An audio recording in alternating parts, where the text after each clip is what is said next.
kutembea na kuangalia miradi, na tumeanza siku ya Jumamosi, tulipita eneo la Gamboni, leo tuko Kinondoni, na kwa sababu ya ukubwa wake na kesho tarudi Kinondoni. Lakini tunaangalia miradi, tuna miradi ya aina tatu. Tuna miradi ambayo imetoka serikali kuu moja kwa moja ambayo Rais Magufuli atoa fedha, lakini tuna miradi ya on source ambayo inasimamiwa na manispaa kutokana na vyanzo vyake vya mapato, lakini tuna miradi ya wadau wa maendeleo ambao wanaweza kawa ni wa ndani ya nchi yetu na wa nje wa nchi yetu. Kwa sisi kama mkoa tumekubaliana kufanya ziara ya kutembelea miradi yetu yote ya mkoa wa Dar es Salaam ili tulinganishe taarifa tunaoletewa kwenye maandishi kama iko sawa na taarifa ya site. Leo tumepita kwenye wilaya yetu ya Kinondoni na tumeona miradi mingi na tunaona speed inakwenda vizuri. Mradi wa soko la pale Magomeni, tumeona mradi wa kituo chetu cha afya pale Kigogo, tumeona upande wa ujenzi wa barabara katika kata mbalimbali tulizopita, lakini mwisho tumekuja kuangalia zahanati yetu hapa Msasani. Katika ujenzi wa miradi ya afya, sisi kwenye mkoa wetu tuna miradi mikubwa mitatu. Tuna mradi ambao rais ameshatoa fedha ya ujenzi wa hospitali za wilaya, ambao kila wilaya, katika wilaya mbili tumepewa bilioni 3.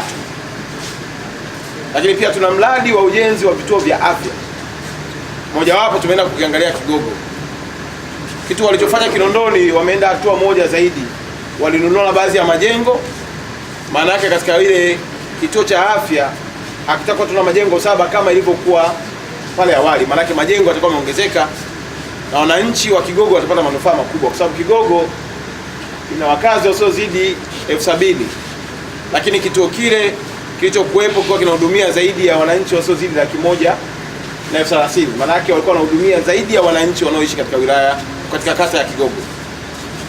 Kwa hiyo tuna matumaini makubwa ya kwamba spidi wanaokwenda nayo na malengo wanayotupatia, sio muda mrefu au kwa lugha nyepesi, mwezi wa 6 tarehe 30 kituo chetu cha afya kitaanza kufanya kazi.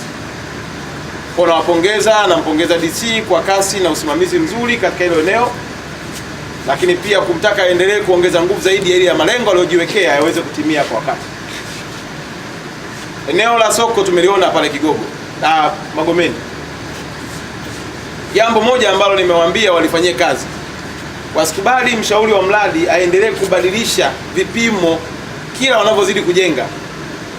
Tutaishia kwenye jengo ambalo hatukulitaka. Ramani ya mara kwanza ilikuwa ni ghorofa 4. Kumbe design waliotutengenezea haiendani na gharama zilizowekwa. Maana yake wamelazimika kushuka kuja kwenye ghorofa 3 plus ground. Sasa hivi vizimba ilikuwa ni mita 2 kwa 2, mshauri wa mradi kabadilisha kaweka 1.5. Unapozidi kupunguza, hata kama ukiongeza vizimba, lakini unapoteza pia ubora. Hatuna fedha kila mwaka kwa tunajenga majengo yale yale. Kwa mkuu wa wilaya asimamia kuhakikisha kwamba hakuna utaratibu wa kubadilisha vipimo. Tukicheza na hawa watu, mwisho wa siku tunaweza kujishia kwenye ile jengo lililoko pale Machinga Complex, ambao tumejikuta vizimba vimejengwa kwa kiwango ambacho hata mwananchi wa kawaida hawezi kufanya biashara. Kuna baadhi ya barabara ziko chini ya kiwango. Ukienda pale Barafu, Mbulahati, unaweza ukaona hali ilivyo. Kwa haya maeneo tunawataka mainjinia wetu watoe macho kweli kweli. Wakati mwingine washauri wa mradi wanashauri kwa namna ambavyo inawafeva wao wakishirikiana na mkandarasi, lakini sisi ambao tunalipa fedha lazima sisi tuwe macho, na ndio maana tuna mainjinia wanaosimamia.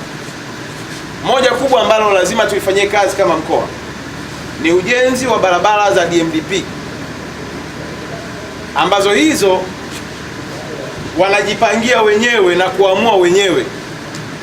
Na mshangao mkubwa niliopata kwenye ziara yetu, barabara ya DMDP kwa kilomita 1 inajengwa kwa bilioni 2, wakati ni barabara ya mtaani. Ila barabara ya TANROADS kilomita 1 inajengwa kwa bilioni 1.2 mpaka bilioni 1.5. Manake barabara ya DMDP ina ziada ya milioni 500, pesa nyingi sana.